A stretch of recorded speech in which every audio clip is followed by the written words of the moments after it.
Parshios in the Torah. It begins with celebration of the Mishkan. The Mishkan was inaugurated, the Shekhinah rested, and within moments, tragedy struck. Nadav and Avihu die, Aaron loses 2 sons, and Hashem's response to everything is, okay everyone, back to work. No sitting Shiva, no tearing clothing, no emotional collapse. Which immediately raises the obvious question.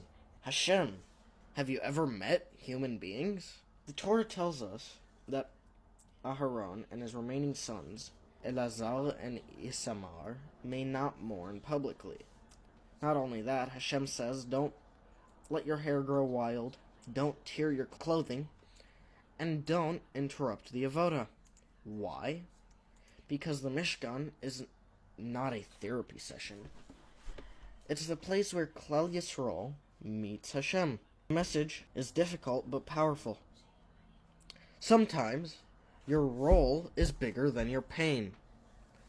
This isn't denying grief, it's just postponing it. For example, you're a parent exhausted, but the kids still need dinner. Or maybe you're a teacher that's overwhelmed, but the class still needs stability. You're leading, giving, responsible, while inside you're breaking. But Judaism says, feel it later. Show up now. Not forever. Not denial. Responsibility. The Torah gets oddly specific, however.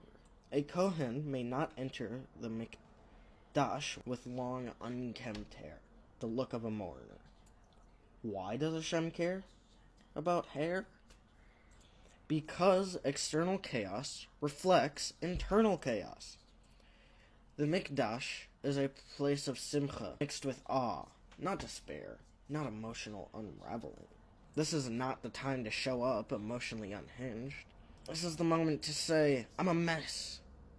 Deal with it. There are spaces for grief, and there are spaces that demand stability.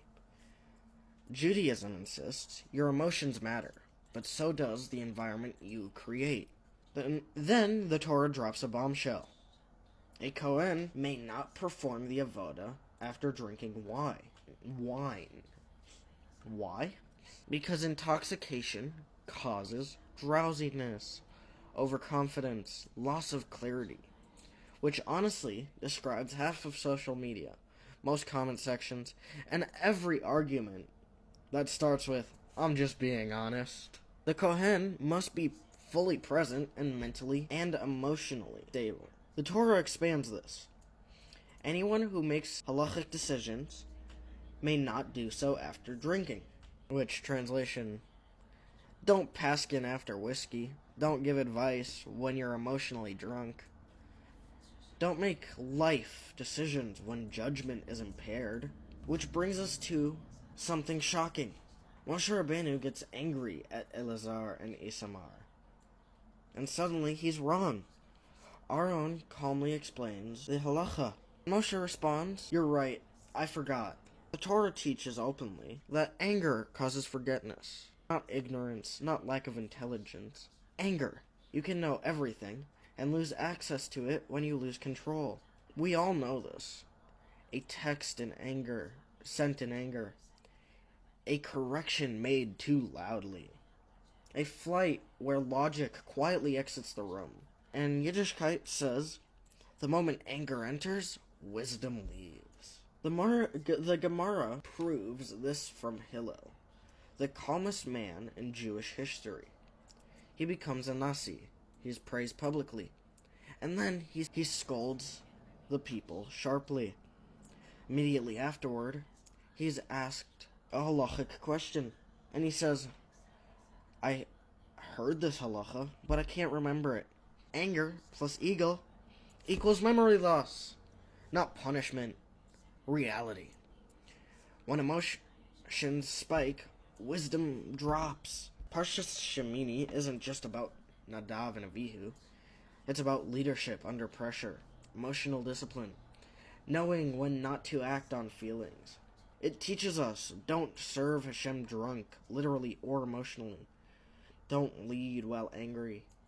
Don't confuse authenticity with chaos. And don't assume pain excuses responsibility. Aaron's silence is rewarded, not because he didn't feel, but because he knew when not to speak. Holiness is not found in emotional explosions. It's found in restraint, clarity, showing up properly even when life hurts. Or in modern language, feel deeply, but don't lead drunk, angry, or unraveling. That's it for today. Hope everybody has a great day. Thank you very much. Goodbye.